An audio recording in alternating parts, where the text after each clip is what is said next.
मार्च ड्यूरागार्ड cement.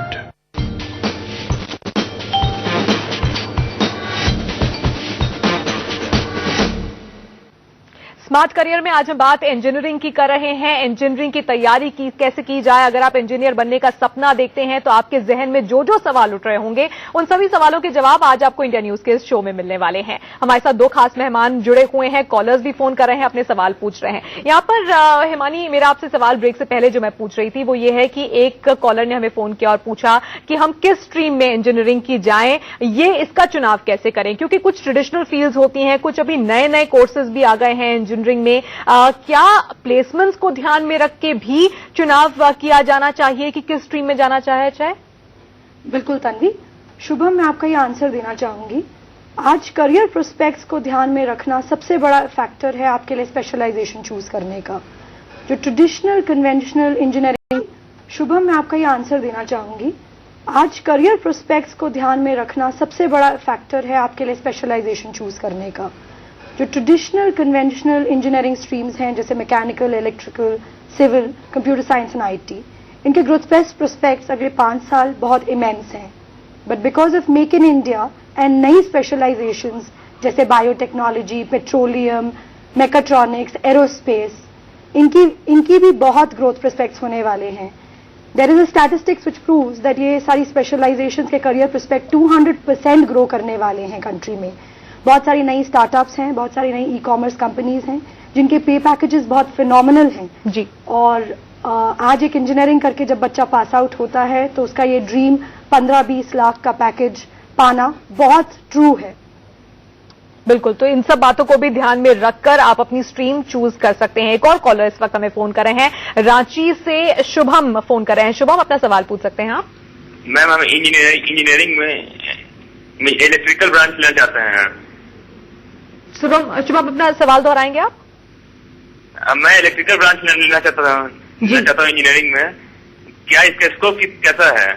जी हिमानी, आप इसका जवाब देंगे। इलेक्ट्रिकल इंजीनियरिंग का स्कोप कितना है? प्लेसमेंट्स की जब हम बात करते हैं, आगे भविष्य की हम बात करते हैं, तो इलेक्ट्रिकल इंजीनियर को इस वक्त मौजूदा दौर में किस तरह से देखा जाता है? इलेक्ट्रिकल इंजीनियरिंग के करियर प्रोस्पेक्ट्स बहुत अच्छे हैं। बहुत सारी सेमीकंडक्टर कंपनीज, बहुत सारी एलईडी कंपनीज के प्लांट्स इंडिया में बनने वाले हैं। बहुत सारी कंट्रीज हमारी इंडिया में इन्वेस्ट करने वाली हैं इन प्लांट्स पे। तो इलेक्ट्रिकल इंजीनियरिंग के प्रोस्पेक्ट्स आगे 5 साल के लिए बहुत अच्छे हैं। पैकेजेस बहुत हाई हैं, जॉब अपॉर्चुनिटीज बहुत सारी हैं, अब्रॉड जाने की बहुत पॉसिबिलिटीज हैं। ये एक बहुत अच्छी स्पेशलाइजेशन प्रूव होने। चलिए शुभम, हमें उम्मीद है कि आपको जवाब मिल गया होगा अपने सवाल का। जेटली साहब, यहाँ पर एक सवाल ये भी है कि जी आप कुछ कहना भी चाहते हैं, लेकिन मेरा सवाल आपसे ये भी है कि बहुत ही कॉम्पिटिटिव है। अगर आप इंजीनियरिंग के किसी कॉलेज में दाखिला लेना चाहते हैं, चाहे वो कॉमन एंट्रेंस एग्जाम हो या यूनिवर्सिटी स्पेसिफिक एंट्रेंस एग्जाम हो, बहुत कॉम्पिटिटिव हो गया है, कंपटीशन बहुत बढ़ गया है। निराशा हाथ ना लगे, इसके लिए तैयारी कब से शुरू करनी चाहिए? क्या 10+2 के बाद ही ये फैसला लेना चाहिए कि आपके क्या क्या इंटरेस्ट है किस एग्जाम्स में और किस किस सब्जेक्ट्स में, और उसके बाद आप इंजीनियरिंग चूज करें, या फिर उससे कुछ साल पहले से आपको तैयारी करनी, बेस बनाना शुरू कर देना चाहिए? देखिए, जो शुरू में तो बेस मैथमेटिक्स, फिजिक्स इस सब का अनिवार्य है ही है, लेकिन जब इंजीनियरिंग की पाठ्यक्रम शुरू होता है, कक्षाएं प्रारंभ होती हैं, रेगुलर उसमें रहना अनिवार्य है। अगर रेगुलर नहीं रहेंगे तो पिछड़ जाएंगे।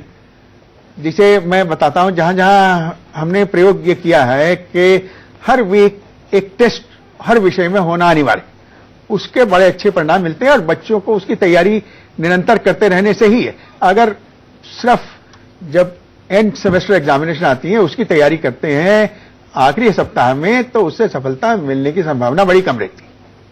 अभी एक प्रश्न हिमानी जी से पूछ रहे थे कि किस एरिया में हमें जॉब ज्यादा होने की संभावना है। मैं उस बारे में जरा सा कहना चाहूंगा कि देखिए, 17 तारीख को ऐलान हुआ जी केंद्र द्वारा कि 5 गीगावाट से बढ़ के 100 गीगावाट जो सोलर ऊर्जा है उसका भारत में निर्माण किया जाएगा, जिसमें से 40 गीगावाट जो हाउस टॉप्स पे प्लांट्स लगाएंगे हम सब, और 60 गीगावाट बड़े प्लांट्स लगाएंगे। बिल्कुल। सो इलेक्ट्रिकल इंजीनियरिंग में नेचुरली उस सबके इंटरफेसिंग ग्रिड से होगी, तो इस कारण ढेरों इलेक्ट्रिकल और इलेक्ट्रॉनिक्स इंजीनियरों की आवश्यकता होगी। बिल्कुल। चलिए, बहुत बड़ी बात है। डिजिटल इंडिया के बारे में बातचीत हो रही है, स्मार्ट सिटीज के बारे में कल ही ऐलान हुआ यानी कि है। स्कोप बहुत है, हर फील्ड में बहुत ज्यादा तो हर स्कोप फील्ड है। में चलिए इस बातचीत को आगे जारी रखेंगे। इन्वेस्टमेंट भी होने वाली है बिल्कुल अब्रॉड से। बिल्कुल, तो बहुत ज्यादा स्कोप है, हर फील्ड में स्कोप है। और भी कोई सवाल अगर आपका है तो वो भी आप पूछ सकते हैं। एक छोटे से ब्रेक के लिए रुक रहे हैं, ब्रेक के बाद चर्चा जारी है।